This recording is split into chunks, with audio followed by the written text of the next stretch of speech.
She is meeting with President Trump today at the White House. Joining us now to discuss this is Alan Zhang, Research Assistant for the Asian Studies Center at the Heritage Foundation. So Alan, good afternoon. Thank you for joining us today. Now, from what I could tell in the short segment that was open to the press of President Trump's meeting with Takaichi, it seems like the relationship is still solid. Can we get your comments on the meeting today?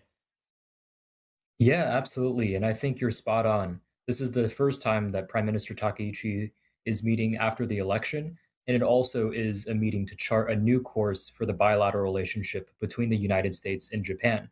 As far as what we saw, I think we have reason to be optimistic. One, because the $550 billion investment that Japan pledged is already moving to the second phase, but also Japan seems to be on the same page as the United States in regards to the operation that's currently happening in the Middle East. So, Alan, what do you think? Do you think this meeting here, arguably perhaps the biggest test of alliance between Japan and the U.S. In recent years? Because this is happening as the war in Iran continues. What is your assessment? Absolutely. I think that we are now entering new realities. Before the last time Takaichi met with President Trump, there was not operations in the Middle East. But now the Japan being a rather oil-dependent country, it's now kind of called into question the current relationship between the U.S. and Japan. But I think in the long term that this relationship will turn out to be for the better, in large part because of the negotiations that's already happening. As we heard from Scott Bessent, that the new investments are already moving through and that Japan and the United States are already cooperating on oil. Can you talk to us about what you think are the goals for this meeting? What does Trump want? What does Takaichi want? If there's anything beyond the headlines?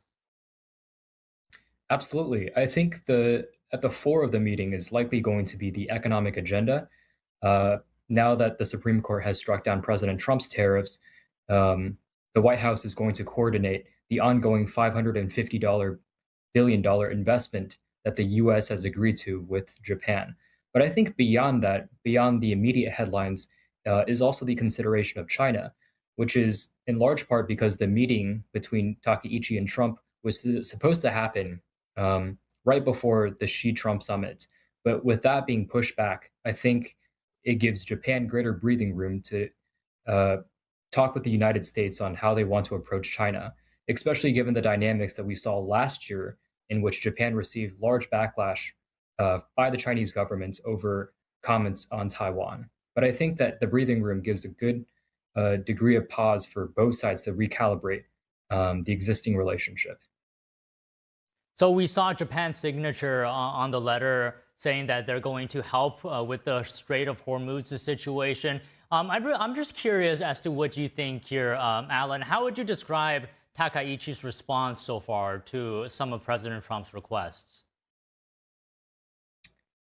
I would say that both sides are on the same page, but at the same time, there is a consideration of Japan's pacifist constitution that restrains them in some degree of military cooperation. But I think that overall, it still sends a positive message that Japan is willing to help the United States to the extent possible reopen the Strait of Hormuz, largely because the world and the global economy have already been gravely affected by the shutdown and the resulting effects on oil prices.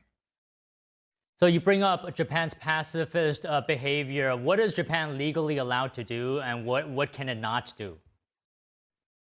Yeah. Japan has to prove that there's, in large part, some kind of threat.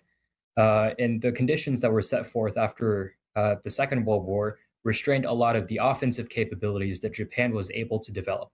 However, as long as Japan isn't launching an overtly offensive campaign, there are still several measures that Japan and the self-defense force can move forward with. And in regards to the strait and the reopening of the strait, I think the president, as well as the prime minister, have a lot of avenue in which to negotiate a response. Okay, just one final question here, Alan. What do you think, in your view, going forward at this point on, what does Japan need to show from their side that this alliance is very much still strong? So Japan is already on the right path. The number one thing is definitely messaging and communications. I think that Japan has already expressed optimism just already through the meeting between the prime minister as well as the president. But I think moving forward, the commitment and follow-up to that commitment is very important. We already saw that Japan is moving on to the second phase, moving $60 billion worth of investment into the US economy. But still in the long run, that is still quite a miles away from the $550 billion total. But I remain optimistic as the direction we're currently heading down. And as long as Japan can keep up that good work, I think that we're in good hands. Well, all right, Alan, sounds good. Thank you for speaking with us today. It's been a pleasure. Thanks for having me. War Secretary Pete Hegseth saying the U.S. objected